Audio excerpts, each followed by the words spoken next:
Rus güýçleriniň 1 martda Ukrainanyň gün ortasyndaky Kherson şäheriniň eteginde barlyk nokatlaryny guranyny we Kiýewiň daşyny harwloglaryň uzyň kerwenini toplaýanlygy barada kawarlar bilen Ortiýetiň Ukrainada kurşy 6-njy gününe girdi. Sum Sewitiniň başlygy Dmitri Jivitski 1 martda Facebook'ta Kharkiv bilen Kiýewiň aralygynda ýerleşýän Oktyrka şäherini Rus goşunlarynyň harwbadany topa tutmagy netijesinde 70-den gowrak Ukraina askeriniň öldürilendigini habar berdi. Şu aralykda BMG'nyň Adam Hukuklary Geňeşiniň Jenewede geçirilýän maslahatyny Ortiýetiň daşary işler ministri Sergey Lavrowyň ýazgy edilen çykyş başlananyna ençe meýurdyň diplomatlary ýerlerinden turup jaýdan çykyp gitdiler. Hemradan nüşürlen suratlardan görünüşine göre 65 kilometrden gowrak aralyk uzayan sogutly loglar we artilleriýa kerweni paýtagtyň bir näçe kilometrligini Ukrainanyň ýaragly güýçleriniň nukdaý nazaryndan ýurduň iň uly şäheriniň daşyny gaba bolmak we gödekçilik astynda saklamak synanşygyny edýär.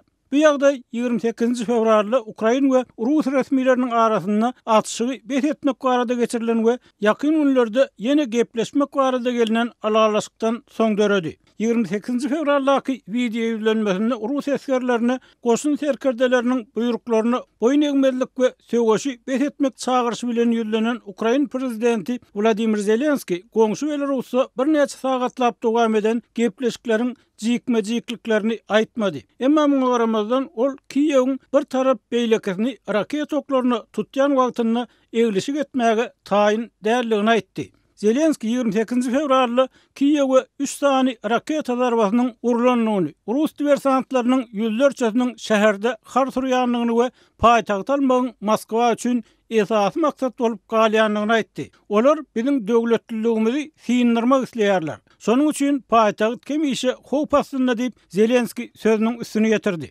Ukrainanyň harw howa güýçleri 28 fevralda paýtagtyň daşyndaky şäherlere howa hüjümleri wagtynda 5 sany Rus söwüş uçarynyň we dik uçarynyň urulup ýykylanlygyny habar berdi. Emma bu maglumatlary garaşsyz ýagdaýda tasdiklap bolmady. Şeýle-de Ukrainanyň harw howa güýçleriniň serkerdeleri Ruslaryň ganatly raketasynyň raketa garşy ulanylýan bu ulgam bilen ýok edilendigini we Ukraina harwçylarynyň Kiýewde hemde goňşy Jitomir sewitlerine Rus sogutly loglarynyň hatarlaryna zar vuranlygyny aýtdy. Mundan başga Ukraina söwüşçileriniň Kiýewiň daşyndaky sewitlerde Rus güýçleriniň ýokartyndan bomba taşlandy we olary raket okuny tutanlygy habar berildi. Ýurduň ikinji ul şäher bolan Kharkivda düşürilen söwüş videolaryna ýaşaýyş etraplarynyň top okuny tutulşyny we ýaşaýyş jaýlarynyň güýçli partlamalardan ýaňa sarsyp gidişini görse bolýar. Demirgalyk Günnowar şäheriň güýçli bombalananyny barada kawarlar ýaraşyklalasy barada umytlaryň badyny gaçyrdy. Ukrainanyň içeri işler ministriniň geňeşçisi Anton Gerashenko 28 fevralda Kharkivda onlarça adamyň raketa hüjümünden helak bolanyny aýtdy. 2014-nji ýylda bir kanun anneksiýa edilen Krim ýarymadasynyň Demirgalyk Günnowarynda ýerleşýän Kherson şäheriniň häkimi Ihor Kolkhaýew Facebook'ta Rus goşunynyň şäheriň gireliglerini barlyk nokatlaryny gurýanlygyny habar berdi. Kolkhaýew Kherson Ukrainanyňky bollugy hemişe şeýle bolmagyny galar diýdi. Rus güýçleriniň hüjümlerinden soň Mariupol toksyz galdy diýip Donetsk sewtiniň başlygy Pavlo Krylenko Facebook'ta ýazdy we Ukraina güýçleriniň Azov deňdiniň port şäherini henidem elle saklaýanlyklaryny aýtdy. Günnowar sewitdäki separatistleriň başlygy Denis Pushilin maksadyň gün ahyryna çenli strategik taýdan möhüm şäheriň daşyny gabamakdan awarat bolanyny aýtdy.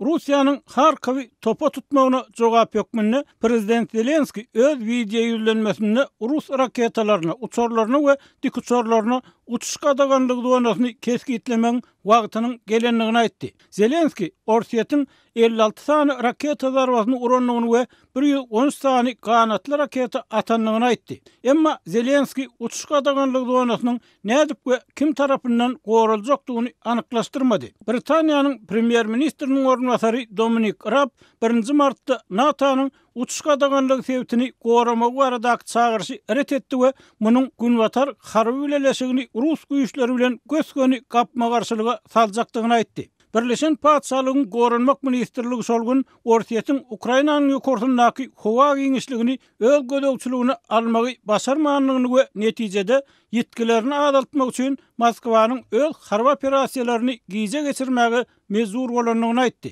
Şu aralykda BMG'nın Adam Hukuklar Geňeşiniň Jenewada geçirilen maslahatyny Ortiýetiň Daşary işler ministri Sergey Lavrowyň ýazgy edilen çykyşy başlananyna ençe ýurdun diplomatlary Sultan Abbasanyň Ýewropa Birleşiginiň we Aziýa ýurtlarynyň diplomatlary protest hökmüne ýerlerinden turup jaýdan çykyp gitdiler. Ortiýet 24 fevralda Ukrainaga garşy başlanan sebäpsiz hüjüm bilen barha güýçlenýän halkara izolasiýasyna sezewar boldy.